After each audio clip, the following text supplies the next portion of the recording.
Okay, so we're now recording. So welcome to the truth about breast implant illness. So thank you for joining me.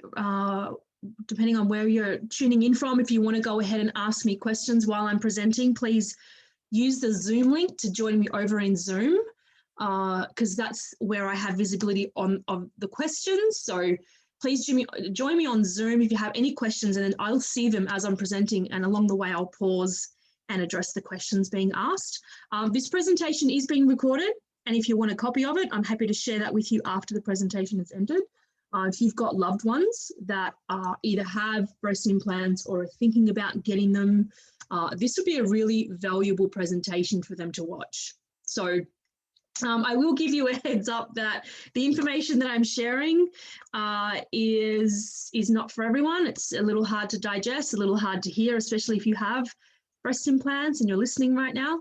I've been through breast implant illness, and I know what that feels like to have that anxiety about, oh my God, you know, is this going to happen to me? I know what that feels like. So that said, I still feel that this information needs to be heard, which is precisely why I'm here. I will also be sharing a lot about my story. I'm a sharer. I love to share my story. I think, you know, we learn from one another's experiences, and what I have to say about this topic and about my experience is really important. So I think everyone needs to hear it. So I will also be sharing some photos along the way of, you know, my surgery and what my breast implants look like when they came out of my body. So if you have a weak stomach, at that point you can look away. I will do my best to give you some heads up before I go ahead and share that information, but I've got some case studies as well to share with you, because it's all well and good for me to sit here and tell you that breast implant illness is a real disease, and that, you know, you shouldn't be, got more people are joining, that you shouldn't have them. That's great, Di. But actually there are very valid reasons as to why you shouldn't have them, and there's a lot of scientific evidence as to why you shouldn't have them. So I'm going to make a start. Like I said, please use the chat to ask any questions. Welcome, Em. You're not on mute. You can just mute yourself. That would be awesome. All right, awesome. All right, let's make a start. So the first place I want to start is by sharing with you my story, why I'm here, why I feel like, you know, I'm on a quest to share this information with everyone that crosses my path. This is exactly why I'm so passionate about the contents that I'm presenting tonight. So that photo that you see there of me was taken literally 10 minutes after I woke up from surgery. So I'd had a really horrendous time moving into the surgery and moving closer to that date. And as soon as I woke up, I made it very clear what I wanted to happen in terms of pain relief and that kind of thing. I did not want to be doped up. So they just gave me the absolute minimum to get me through the surgery. And then as soon as I came out of the surgery, that was it. I did not have any more pain relief. It was just against my beliefs. And so, and I didn't feel any pain. I was actually really good. I felt good. And as you can see from my face, I felt so good. You know, I just knew with all my heart and soul that I had made the right choice, and now I could allow my body to heal.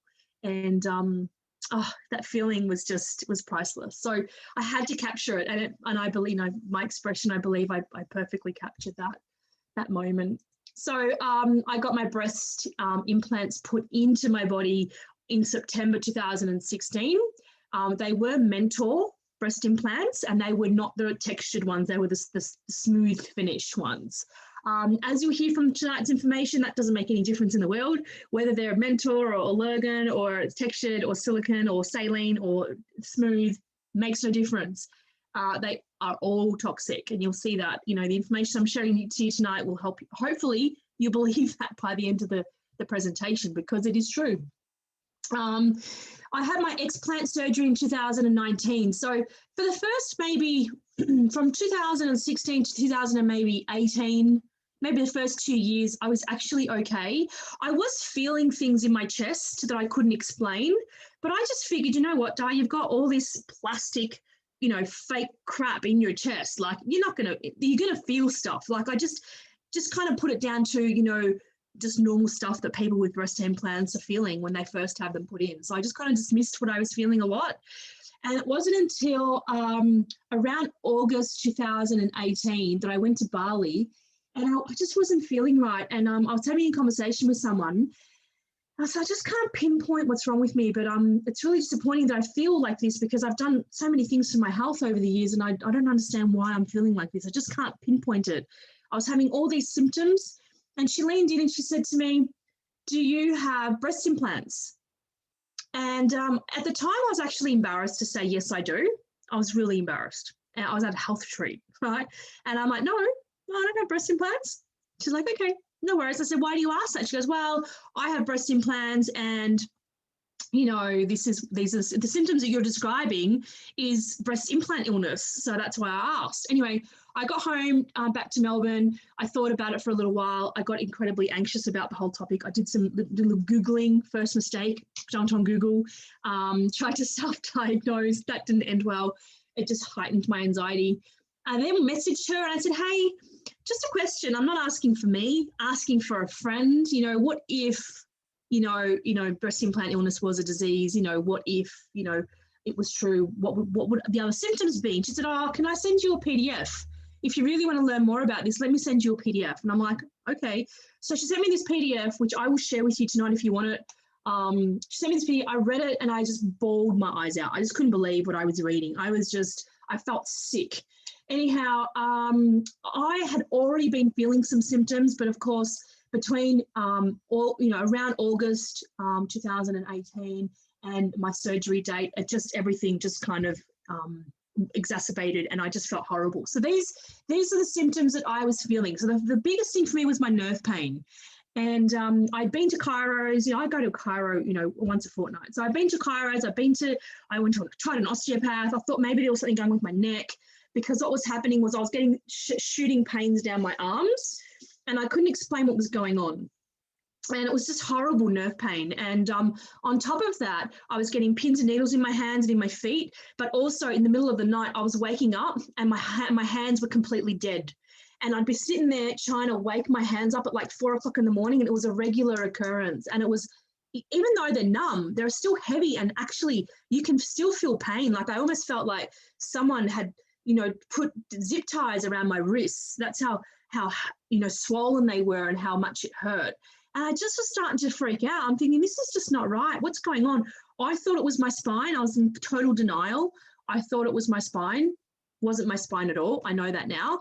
I used to get a choking sensation at the back of my throat. I've been a marathon runner for many years, and I'd be out running and I'd have to stop and try and clear my throat. But I'd be like, there's nothing there. Nothing was coming up. But I'd be like, I can't swallow properly. And I had to actually stop running, because every time I used to go running, not only would I get that choking sensation at the back of my throat, but I couldn't take a full breath. I felt like my chest was restricted. I had a real restriction feeling around my chest. I could not take a full breath. And it was really starting to freak me out. So of course, these symptoms alone were enough to trigger my anxiety. I've never been an anxious person. I didn't know what anxiety was. And all of a sudden, my heart's racing for no reason. I'm losing my breath, and I'm freaking out. And I remember one night being at dinner and sitting there, and I just broke out into a sweat, and my heart started racing, and I'm like, I can't breathe. I need to leave. And I got up and I went outside, and I just stood outside crying. I just didn't know what the hell was happening to me.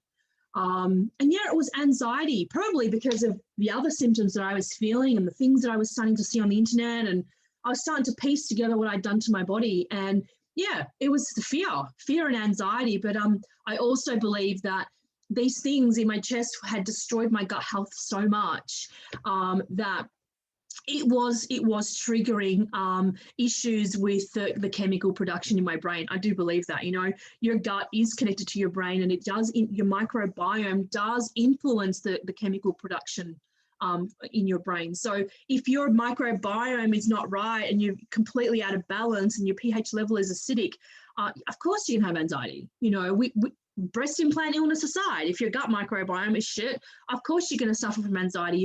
You're more likely to suffer from anxiety and depression just for that one reason alone. So I was also feeling, like I said, pain in my chest during exercise, and also loss of short-term memory. And it was such a problem for me because I was very sharp, quick, and I would remember people's names, remember their mobile numbers. I was so sharp with my memory. And all of a sudden, I'd be mid-sentence and I'd be like, what the fuck was I just saying? I'd lose my train of thought. And it was so infuriating. And this went on for months. And I remember being in the foyer of my building, and I rang my friend, and I just was bawling my eyes out. I said, I don't know what the fuck is wrong with me, but my heart's racing. I can't think clearly. I just went to help someone, and I completely forgot what I was saying mid-sentence. And my memory's shit. I don't know what's going on. I feel like I'm having a stroke. Like, I just was so desperate for answers, and I just didn't know what was happening to me, and I was so scared. And I had months of that. I really, truly had months of that. So I just want to finish off just this, this part of my story, just by saying to you that if you're listening right now and you have breast implants, this is not about me judging you. This is not about me saying you've got to get them out of your body because they're toxic and they're shit and you should know better. This is not what this is about, because I was a health coach. I have been doing coaching beyond my breast implant going in. So I did know better. I knew better, but I had so many issues with my body, with physically. I'd just been divorced. I felt rejected from my husband. I felt shitty. I looked in the mirror. I hated my body. I hated what I saw. I had so much unresolved trauma that for me, I just ignored my intuition. I ignored all the reasons why I really should not be putting breast implants in my body. And I did it anyway. And there's been a massive forgiveness piece when I look back now and I think, why did I do that to myself? I hated myself for a long time after my breast implants came out, because I'm like, why did I do that to myself? So it was a massive forgiveness piece to me. So I'm the last person to judge anyone. If you're listening right now and you have breast implants, please understand this is not about me judging you. No one has the right to judge you. This is only for me to share my story with you in the hope that it influences you to make the right decisions for you. And if you decide at the end of this presentation, you know what, Di, I totally accept what you're saying, but I love my boobs and I'm keeping them, well, then that's your choice. Keep them, but at least then you can truly make an informed decision. And it is your choice whether you get them removed or whether you keep them. It's truly your choice, okay? So I now just want to share with you some breast implant myths, okay? Because this is all the bullshit I told myself, right? We can convince ourselves of anything, right? And I actually had a conversation with a beautiful fellow health coach yesterday, and she was having a conversation with a lady who reached out to her to say, hey, what you said about breast implants is really wrong. I had a double mastectomy and I had no choice but to put breast implants in my body. And so you shouldn't be saying this stuff online. It's really bad. And not everyone suffers with breast implant illness, and not everyone gets breast cancer when they have breast implants. And she was like, yeah, I know. But she made a really interesting comment. She said to that lady, well, just because you smoke doesn't guarantee that you're going to get cancer, right? But you know that smoking causes cancer, right? So like, you join the dots, you make your choices, but you can't deny that breast implants are toxic. That is undeniable. And you'll see the information I'm about to share with you, it's undeniable. They're toxic. And you can say to me, okay, that's fine, but I still love my boobs. Great, keep your boobs, but at least you'll be informed, because the stuff that I'm sharing with you tonight, it's your surgeon will not tell you this stuff. When I contacted my surgeon and I said, hey, Craig, I need to get my breast implants removed because I think they're making me sick, he laughed. He said that's ridiculous. Your breasts are fantastic. They're fantastic. Why would you want them? All that effort and money that you went through, why would you then want to go and take them out? Like, because they're making me sick. And he said, well, you're crazy. I went and saw my GP and I said, I think I have breast implant illness. And he's like, that's not even a real disease. I'm like, it is. And he's like, no, it's not. He said, you know what? I think it's about time we medicated you for your anxiety. He wanted to put me on Valium. Completely dismissed what I was feeling and thinking. So that, on top of these bullshit stories that I was feeding myself, there was so much doubt and confusion in my mind. So let's start at the top. So at the top of the list, breast implant illness is not a real disease. I am here to tell you, along with hundreds of thousands of other women, that it is absolutely a real disease, okay? I'm incredibly in tune with my body. And I should never have gotten breast implants. And I knew then not to get them, but something I had completely was out of alignment, and I did it, right? And when I started to feel those things, all those symptoms, I knew it was my breast implants, but I was in denial. I was completely in denial. And, even if even if breast implants, for me personally, even if breast implants breast implant illness was not a real disease, I was feeling the symptoms. Whether that was psychosomatic or whether they were true, real, is irrelevant. In my mind, I had the disease and I was suffering. So it was a no-brainer for me to get them out. But I can tell you that, and I will share some groups with you later on, but there is a group on Facebook called The Truth About Breast Implants, and there's 134,000 members.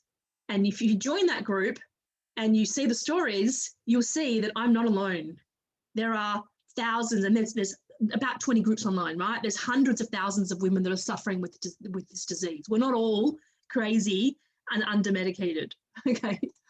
I don't have any symptoms, and therefore my body tolerates them well. I can't even begin to tell you how crazy that notion is. Disease takes years to manifest, years. And, you know, this is how we get, classic example, not that I'm comparing this disease with stomach cancer, but I just want to share. I work with people that have had stomach cancer, and stomach cancer does not end well if you don't catch it early. And usually the minute you've been diagnosed with stomach cancer, it's usually 3 to 6 months. Once you're at that stage, okay, I've had quite a few people that have had it and they've passed. 3 to 6 months is the life expectancy. Now, stomach cancer does not happen overnight. It's years in the making, okay? Now, you may have gone through your life not having any symptoms, but unless you're on top of your health and you're getting regular checks and you're doing all the things, these are the kinds of things can be manifesting slowly. You don't wake up and go, oh, I've got stomach cancer. It happened from, you know, the meal I ate yesterday. It takes years for this stuff to manifest, okay? So that's the first thing I want to say. The second thing I want to say is you're normal to you may be someone else's completely abnormal. Like for me, when I started to get those chest pains, I was like, yeah, it's normal. It's fine. I've got a breast implant. Of course, I'm going to get some little niggles from time to time. I was in denial and it just felt like my normal. And I'd experienced them since they got put in. So for 2 whole years, I had this chest pain and I just dismissed it and thought, nah, it's probably just normal, right? So this is why these conversations are powerful, because we start to realize, oh shit, I've been feeling that. I thought that was normal too, right? So you're even though you're not symptomatic, right? You can be asymptomatic and you can still have issues down the track. And I've included that comment that my friend made yesterday about the smokers, right? You don't just start smoking today and get cancer tomorrow. These things brew over a long time. I have allergen textured implants. I don't have, allergen textured implants. So they're the ones that have been recalled. Okay, they're the ones that are in the news, and they're the ones that have been recalled several times. They're now banned. A particular model, there's so many different ones, have been banned. And this is what blows my mind. Like they haven't banned all of them, just some of them. I don't know how they made these decisions. But the thing is, when you see the list of ingredients that are in the implants, whether they're textured or smooth, whether they're allergen or mentor, the ingredients are the same. It's all the same shit on the inside. So yeah, people believe that the allergen ones are more toxic because they're the ones that we've had more instances of rupturing with. And so that's why, people think that. I get this a lot. I have saline implants. My saline implants are safe. I don't have the silicone ones. I'm safe. Well, actually, when we think about saline implants, people are thinking about bags of water with a little bit of salt in it. I can promise you that's not what's in your saline implants. Inside your saline implants is about 60 chemicals, the same chemicals that are inside the silicone implants. And your saline implants are encased in silicone, right? There's still silicone on the outside. They're not saline on the outside. So it's just another myth, okay? Again, these are the things that we hear and we go, oh, we cling to it. Trust me, I've clinged to every one of these statements. I'm fine. I do so many things for my health. I'm fine. We cling to things because we're trying to sell ourselves a story. And, these are facts, okay?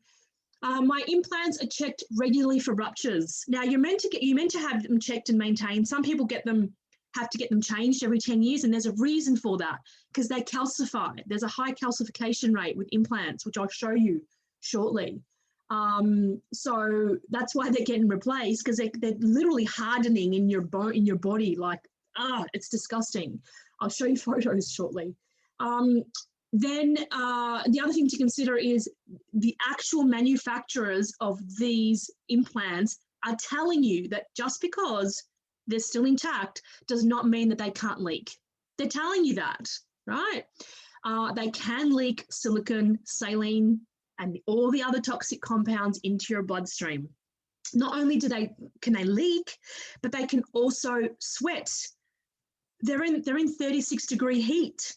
They're going to sweat and they're going to leach through the plastic. Okay, go and get yourself, a plastic like a plastic bag, and put water in it and leave the water in for a couple of weeks and see what happens to the plastic over time. It comes out, temperature influences that, all sorts of things influence it, but condensation happens, right?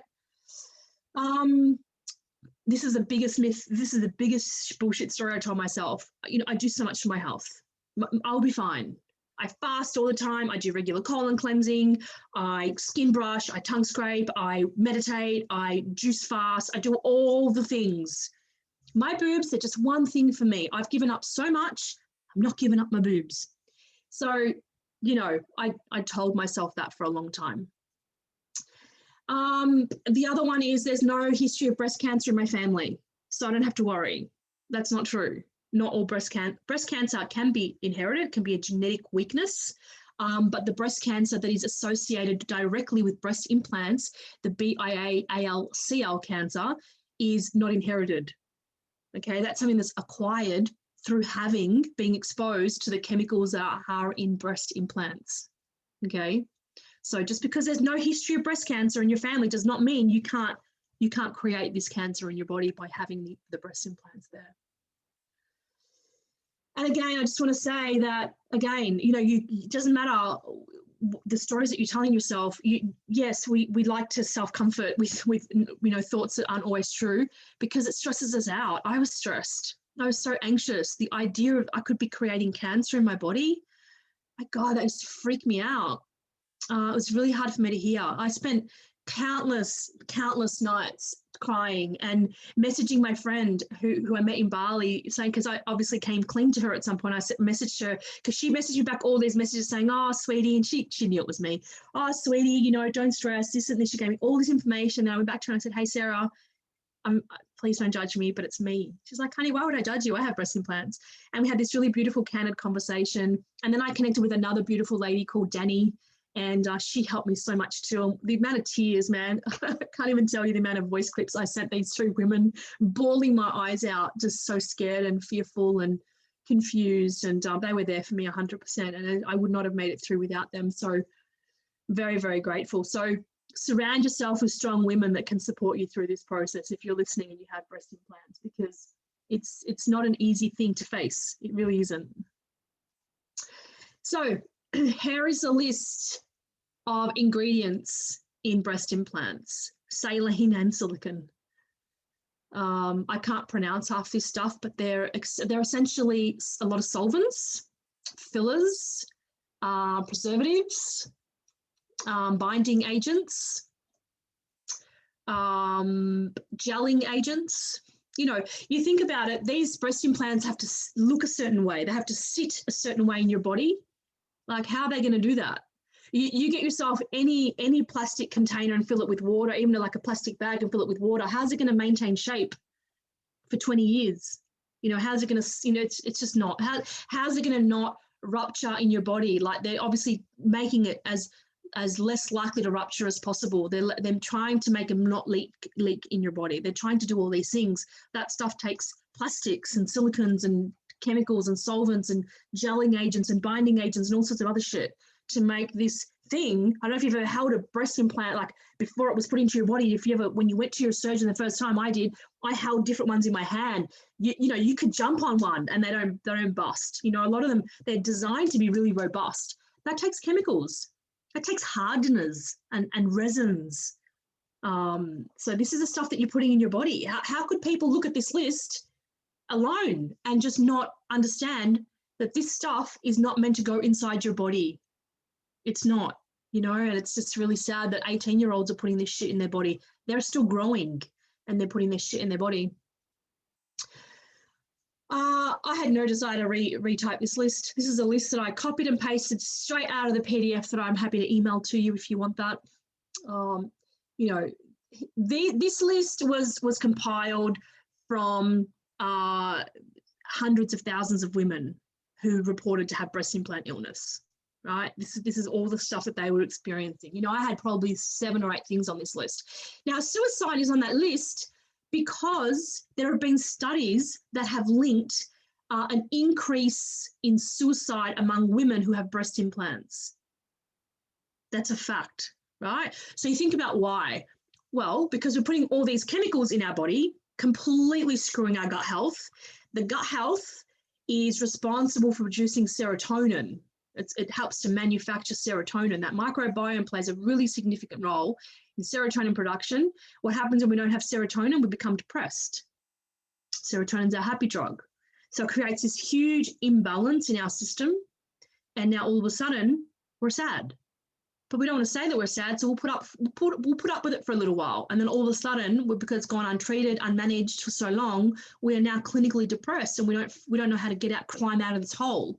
And suicide sometimes is the only answer for some of these people. It's incredibly disheartening. I know of people who have suicided because they've discovered they've got breast implant illness, but they can't afford the surgery to get this shit out of their chest. They can't have the explant surgery. My explant surgery cost me $18,000. I'm very grateful I had superannuation funds, which I'll talk to you about later on. I got my money straight out of my super. But, if I didn't have super, I didn't have 18 grand just sitting there to no worries. I'll just go pay 18 grand to get my breast implants ripped out of my body. It's $30,000 lesson. I would not change it for any amount of money in the world, believe me, because it's amazing that I now have the story to share with you and help prevent further carnage. Very, very grateful for this lesson, but it was a $30,000 lesson. A lot of people don't have that cash just sitting around. And so when they're suffering with half this shit, the only answer is suicide. And that's just the harsh reality of it all. So I should have warned you. I didn't see it coming. Case studies. So there is a doctor online called Jay Chun. He was a really pivotal person whilst I was learning. He was a really important person that helped me decide, I need to book my surgeon in. So I'll show you his profile in just a sec. You can look him up, check out his videos. He's an explant surgeon. He started off being an implant surgeon and then realized, oh shit, people are dying, people are getting sick, I should stop this. And then he crossed over and he's now doing explants.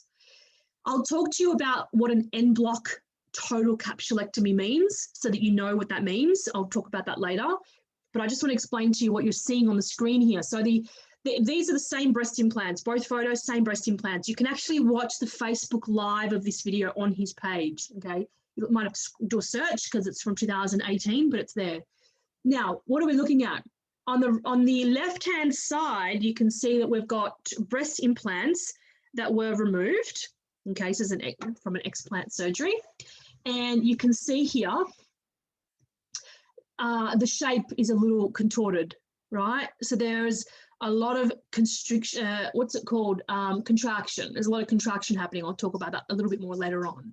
But there's also a lot of calcification. These breast implants are calcifying, they're hardening. This is what happens over time. This is why there's about 10% of all breast implants calcify and they need to be replaced. So the woman was obviously complaining. She had pain because when they calcify, they become lumpy and sore and heavy and they don't feel right. They don't feel like nice, normal boobs. So she had them taken out. And you can see they're not the same size because one's actually had some contraction. The capsule has contracted and the other one hasn't, right? The one on the left has, the shape is okay. Now, a total capsulectomy using an en bloc procedure is basically when they go into your chest cavity and they take the whole breast implant out, plus the membrane that your body has created around it. That's what a total en bloc capsulectomy is, okay? Now, your body creates a membrane around the breast implants because they're toxic. Your body's not stupid. Your body is incredibly intelligent and it is constantly looking after you, right? It's trying to protect you. It's like when you go up to a tree and you grab a big knife and you try and you draw, you cut into the bark of a tree. The immune system of the tree reacts and it creates resin, right? A scab. It's like when you cut yourself, the immune system reacts and it creates a scab. All living things are pro-life. So when you put these things into your chest, your body's like, shit, this is a foreign material. I don't like this. I'm gonna encapsulate it, right? It's what happens with tumors. When you have cancer growth, your body encapsulates it, right? It's what cysts are all about, what tumors are all about, which is why you should never have a biopsy. You stick a needle straight in it, what do you think is gonna happen? If inside this little capsule that your body's created to protect you from the cancer spreading, and then you go and stick a needle in it. So you're better off removing the whole thing, right? Without it rupturing, the whole thing can come out, right? But never stick a needle in it. Just like we never stick a needle in a breast implant. So this membrane that is created is the capsule. So when you have explant surgery, there is like so much strong advice for you to encourage your surgeon to do a full capsulectomy. They go in very carefully. They burn off, because obviously it sticks to all the organs, sticks to your rib cage. They burn it off. They pull out the whole breast implant, which includes the capsule around it. Okay, and then all the scar tissue goes with it. It's all toxic. It all needs to come out. Now on the right hand side, we can see the capsules being opened. These are obviously very, very old implants. They were probably in for at least 10 years, I would say. Mine didn't look like that. I'll show you what mine looked like a little later on. But you can see the calcification. Like, look at that, right? All these white marks, that's calcification. That's hardening. And you can see there microscopic silicon leak, even with intact implant shell. Okay, so they checked them, they sent them off to pathology, they checked them, and they were able to confirm they had been leaking, even though there was a completely intact implant. Okay, so it's one of the myths. No, there's no rupturing, you're fine. So when I went and had my breast implants checked by my surgeon, he felt them, he's like, yeah, they're fine, they're great. They're completely intact. Great, how can you tell that? Just by copying a feel? How else can you tell that?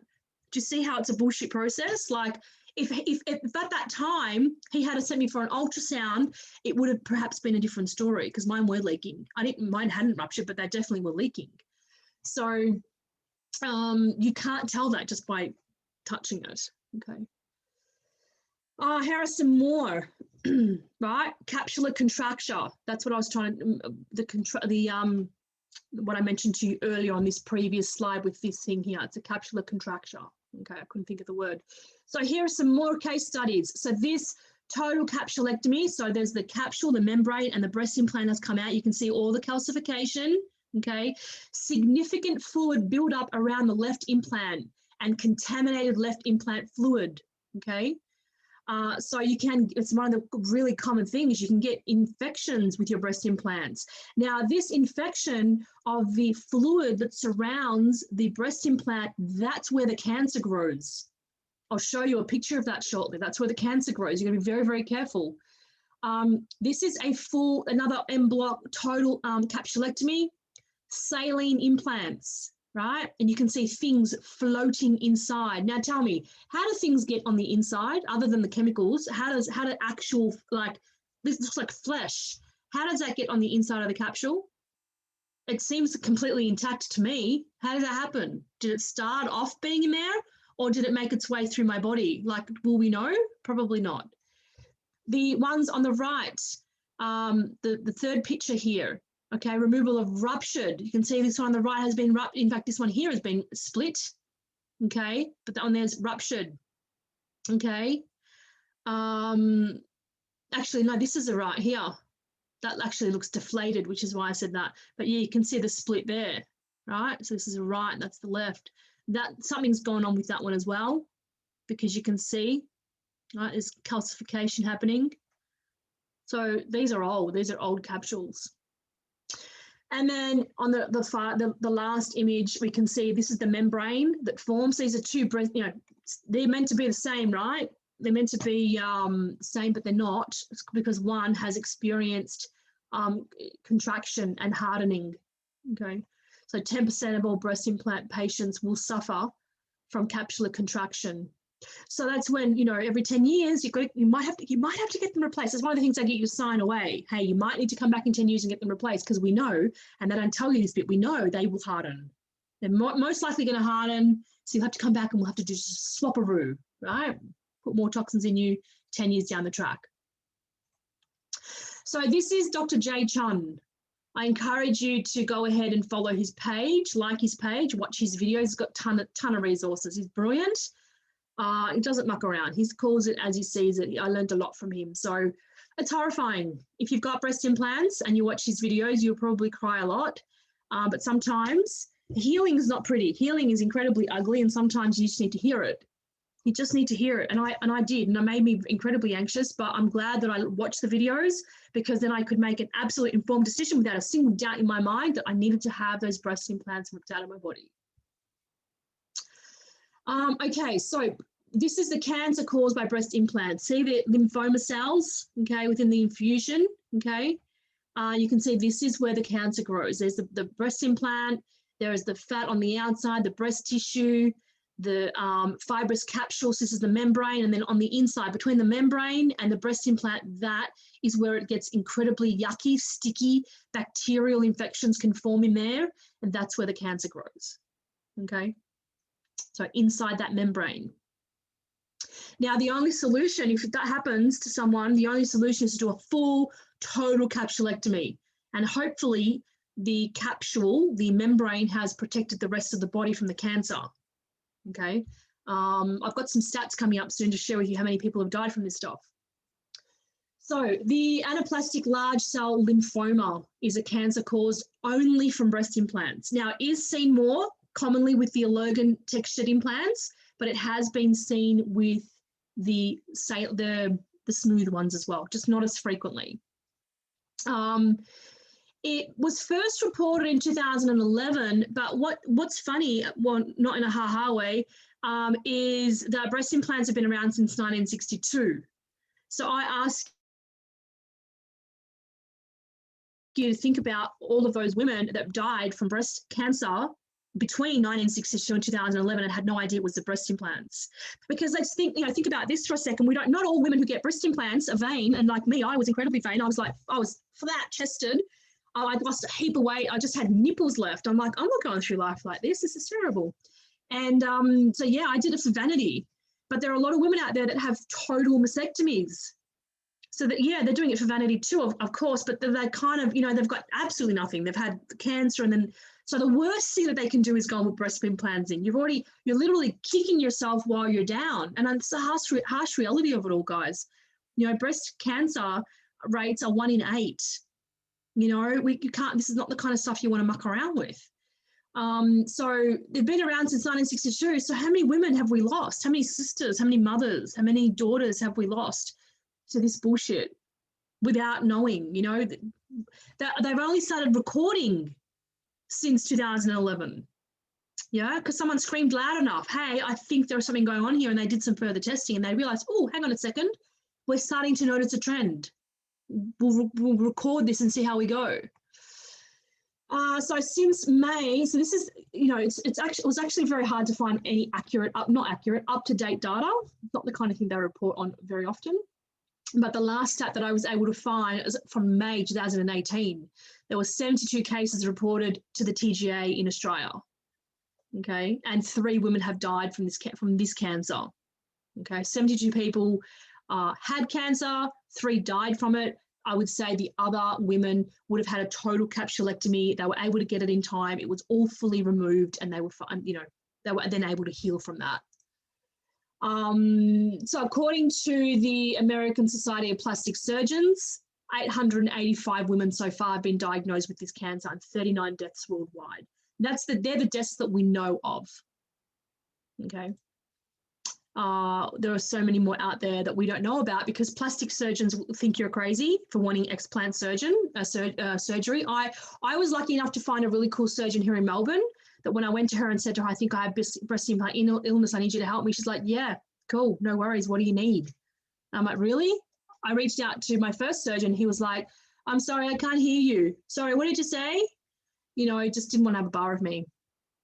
So yeah, I'll share my surgeon details shortly for those of you that are listening that are in Melbourne. So there have been many, many global recalls. Here's just a couple that I found just with a quick search yesterday. I wrote this presentation yesterday, and I have been researching this stuff for many, many years. I had a lot of the content already, but I put it all together yesterday. So 2019, Allergan, how do you say that? I don't care. Announced a global recall of the textured breast implants. FDA, there's my first typo. FDA requested a recall. So on the following slide, there's all the model, the serial numbers and the models of those that have been recalled, but recalled or not, they're all toxic, right? These are just the ones that they're telling you about. And then there is a whole heap of breast implant devices that have been actually delisted from the TGA. So I understand there's a difference between listed with the TGA and recalled, right? You can still, if I sign enough waivers, I can still have a delisted breast implant put in my body, even though the TGA license has been suspended. So here are the ones that have been suspended. And here are the ones that have been recalled. Saline, the soft touch, which is the ones that I had, or not this model, but I had the smooth ones. Gel implants. There's so many different implants coming out now. Oh, I have the gummy bear implant. Someone said that to me the other day. I'm like, what the fuck's a gummy bear implant? It's all the same shit, people. Oh, but they're safer. How are they safer? Who's telling you that they're safer? The people selling this shit? So yeah, so they're the ones that have been recalled, formally recalled and removed from the market. Okay, now I just want to share a little bit about my breast explant surgery in the hope that it helps you. If you're listening to this going, nah, okay, I think I might get them taken out. Here's what I did over the next few slides. So firstly, the surgeons in our country have actually reported a significant growth in breast explant surgery, which I think is fantastic. 50% growth in the last 12 months. It's still not enough, but we're on the right track. And this is why I will never, ever shut up about this. Everyone who crosses my path, everyone who comes to my clinic, I ask them, do you have breast implants? Are you thinking about getting breast implants? Right? Do you know anyone with breast implants? I always ask these questions. I hassle people because, I've been blessed with this experience. And I thank my angels for that. I really do. All the tears that I cry were worth it, because now I get to share my story and I get to, help my sisters that are listening. So now I didn't have the 18 grand at the time to pay for my surgery, and I was like horrified that shit, maybe I'm not going to be able to get this done. And I actually was having some really dark thoughts. I'm like, if I can't get these out of my chest, what am I going to do? I can't live like this. I need to find a solution. Very, very dark thoughts about that in that time period of my life. It was not nice. And fortunately, I had money in my super, and I filled in a form, and within 3 days I had the funds. So if you're listening and you want to know more about that, it's actually a really easy process. Find yourself a doctor that's not a fuckwit, because I went to different doctors and they were like, you need to be medicated. I found myself a doctor who was not a fuckwit, and he was like, okay, let me sign the form and help you. It was just a super form. Jump on the website. It was just do a search for it. It was through the Australian Taxation Office. There was a request for compassionate release of super, and one of those things, tick boxes, is one of those things that one of the tick boxes was health reasons. You've got significant health issues that you need to be resolved. And so I got my GP to fill in, and then I took it to my explant surgeon, and she filled the rest of it in.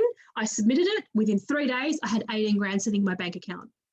I was trying to get some extra for some healing after my surgery, and they were like, no, but we'll give you the money for the surgery. And I'm like, okay, that'll do. It's my money, Ralph, but okay, I'll take it. So yeah, if you've got super, then that's great. Should have given you some warning. Apologies. First time I run this presentation, so yeah, I'm still trying to remember where all my slides fit.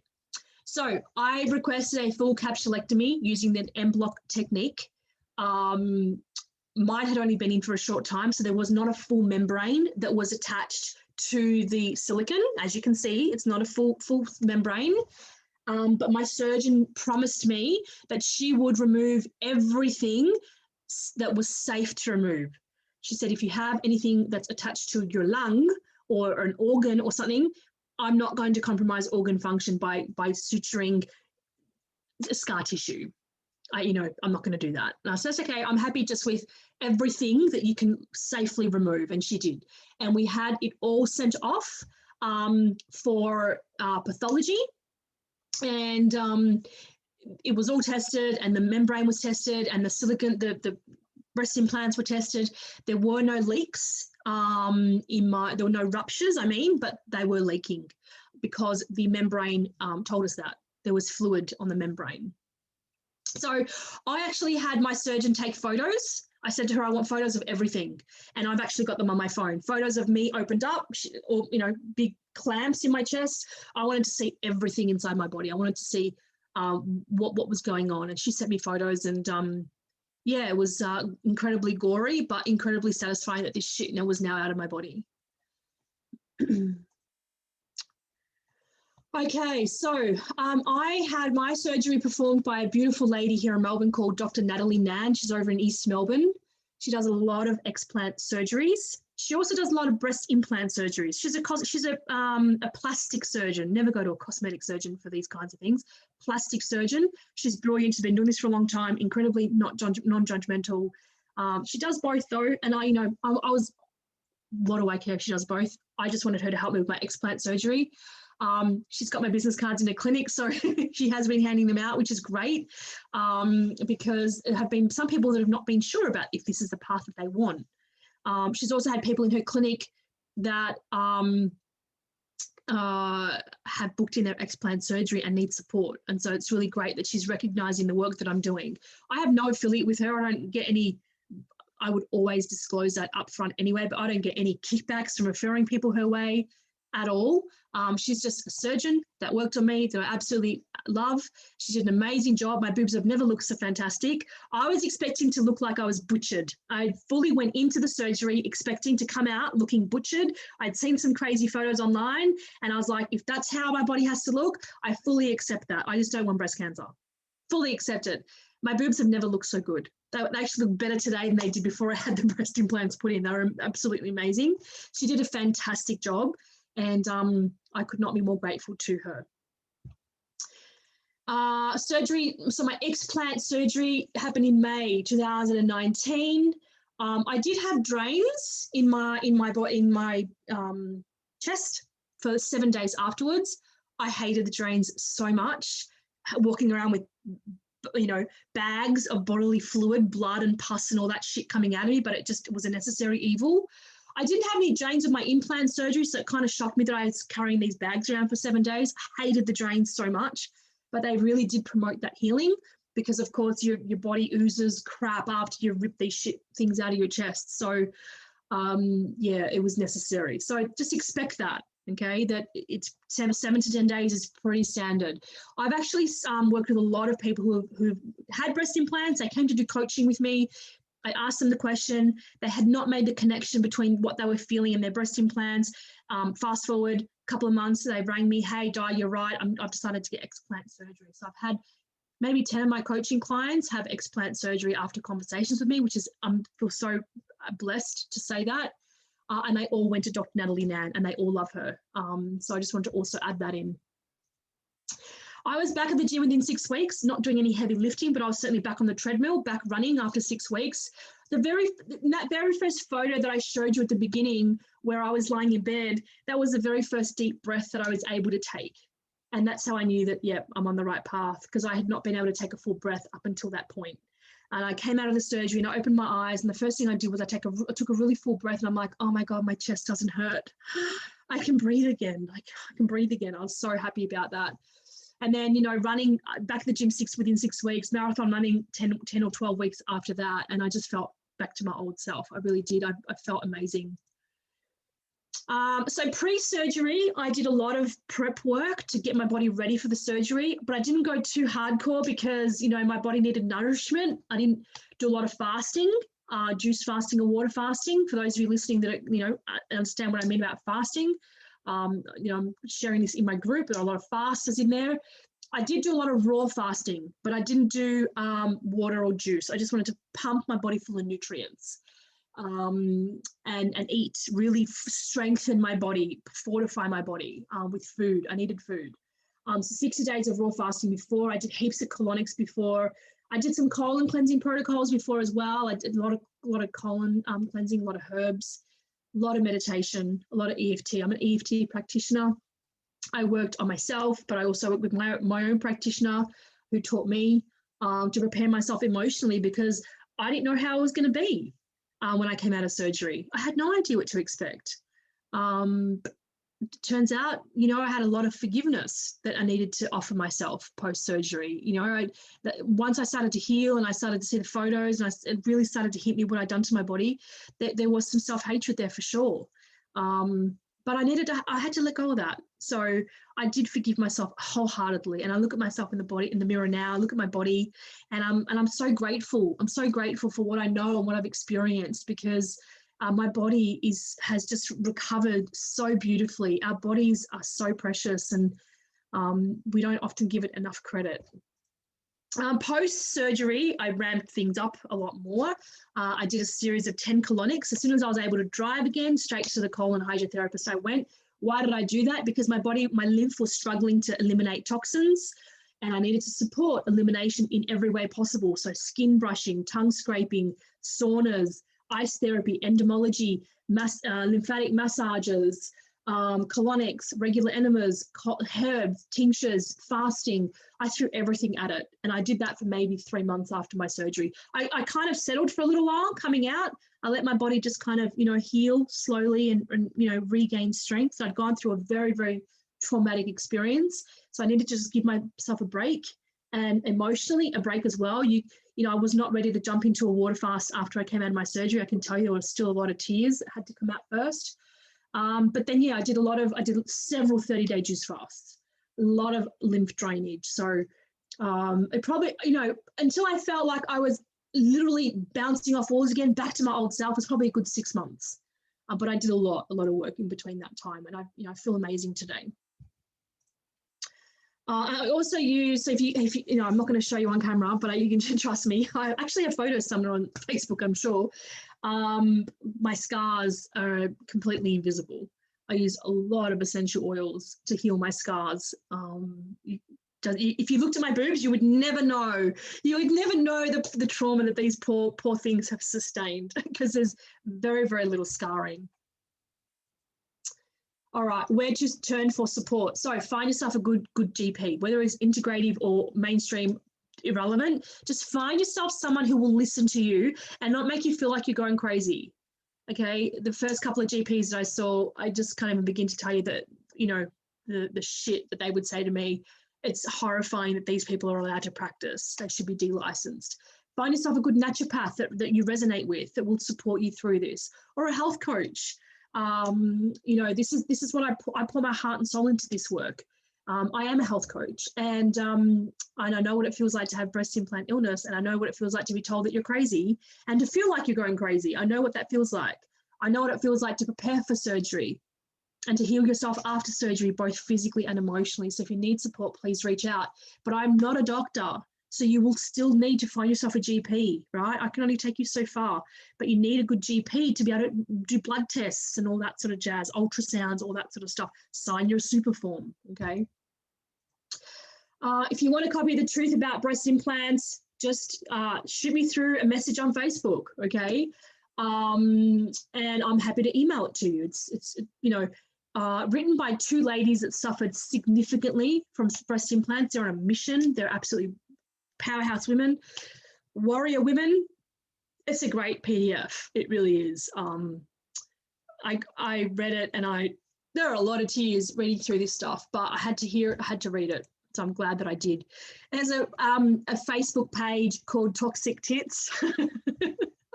It's a great page. Please, if this is the kind of stuff that you want in your feed, in your news feed, follow that page. They're great, and they're the same people. I'm pretty sure they're the same people that run the actual group, or they're affiliated somehow. They're mates. But there's lots of groups online. But Healing Breast Implant Illness has 143,000 members. And that's just one group alone. It's a brilliant group. So what I did personally was I joined all these groups. I liked all these pages. I got myself through the surgery. And then I shared my story in the groups and said, thank you for your support. Love to you all. And then I left the groups because I had to just close that chapter. It was, it's very hard to scroll and see these photos and see these videos of women being so horribly personally traumatized by that, and it's a little bit too close to home for me. So I've actually left the group now, yeah, and I encourage you to do the same. You know, use the group to support you, and then when you're finished, you don't have to be a member forever. But that is very, very beneficial to surround yourself with women that have been through what you're going through. So here are all my pages, groups. So I've got my private group on Facebook, Renew Health Coaching, which you're more than welcome to join. I have a Facebook public page, which is where I kind of, you know, share just, you know, really generic stuff. So you can like that page, just general stuff. There's stuff that Facebook will not let me share in my group, which I share on my page and vice versa. And then I'm also an aromatherapist. So if you want to follow my oily page, you're more than welcome to do that. And I have an Insta page as well. I am a qualified iridologist and sclerologist. I am a qualified EFT practitioner and health coach. I use all these modalities to help provide solutions for people at the base foundational level. There's no point working with a naturopath unless you've got the foundations right. The naturopath has a place, the doctors have a place, but if the foundation's not right, if you're not drinking enough water and you're not colon cleansing, which is not something that your naturopath is typically going to tell you to do, then you're not, what you're doing with these other people that are skilled in other areas is not going to work for you. You need to sort through that real basic level stuff, guys, okay, which is why a health coach is so important. I have a clinic in Carlton, but I do online consults. I do initial health assessments, iris and sclera analysis. That's where you would start. If you wanted to work with me, that's where you would start because I need to understand everything about your health, not just the fact that you have breast implant illness. There's many questions I would need to ask you in order to help you properly. And if you wanted to do some coaching with me, I do 12-week programs. And for my breast implant women, I do 6 weeks pre and 6 weeks post. Okay, 6 weeks pre and 6 weeks post. So, you know, you do the prep work, go and have your surgery, heal from your surgery. When you're ready, then reach out to me again. We kick off the second half of your program and we do the detoxing on the other half, for the other half, the rebuilding after the surgery. Okay, so Laura has just asked, thank you, Laura, breast reduction and lift surgery, no implants. I'm considering this procedure because my boobs are too big for comfort. Yeah. Yeah, so totally, I've got friends in similar positions. Just one thing I want to say, all surgery is traumatic, so I guess you just have to weigh it up for yourself. It's obviously the fact that you're not getting breast implants put in is fantastic, but it is still a traumatic surgery and your breasts can regrow. I have a very close friend of mine who had, I think she's had two, definitely one, if not two breast reductions, and they grew back. She's back to where she was, 5 or 10 years later, she's back to where she was. So just, do some research around that.